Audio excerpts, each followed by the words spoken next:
Ephraim is a cake not turned. A cake not turned is uncooked on one side, and so Ephraim was, in many respects, untouched by divine grace. Though there was some partial obedience, there was very much rebellion left. My soul, I charge thee, see whether this be thy case.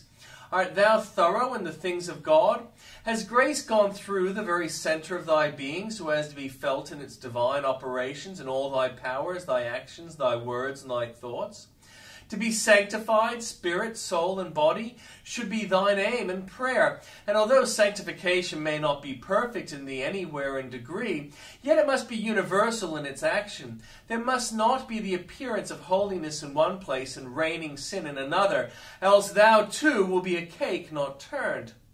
A cake not turned is soon burnt on the side nearest the fire, and although no man can have too much religion, there are some who seem burnt back with bigoted zeal for that part of truth in which they have received, or are charmed to a cinder with vainglorious Pharisaic ostentation of those religious performances which suit their humour.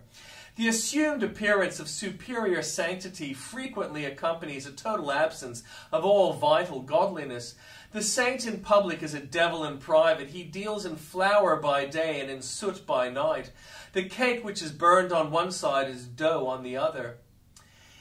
If it be so with me, O Lord, turn me. Turn my unsanctified nature to the fire of thy love, and let it feel the sacred glow, and let my burnt side cool a little, while I learn my own weakness and want of heat when I am removed from thy heavenly flame.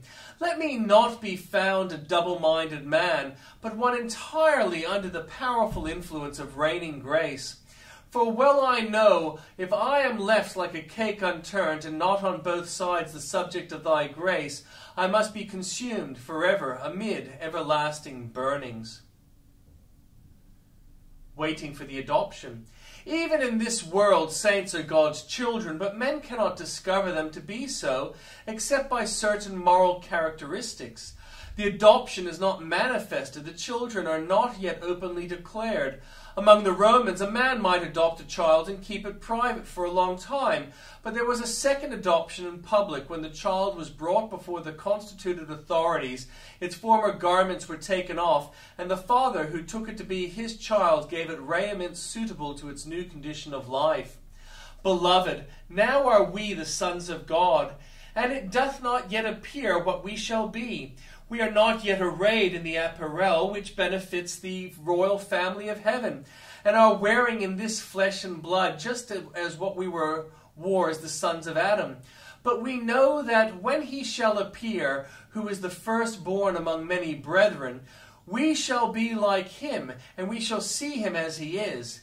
Cannot you imagine that a child taken from the lowest ranks of society and adopted by a Roman senator would say to himself, I long for the day when I shall be publicly adopted? Then I shall leave off these plebeian garments and be robed as becomes my senatorial rank. Happy in what he has received, for that very reason he groans to get the fullness of what is promised him. So it is with us today. We are waiting till we shall put on our proper garments, and shall be manifested as the children of God. We are young nobles, and have not yet worn our coronets. We are young brides, and the marriage day is not yet come.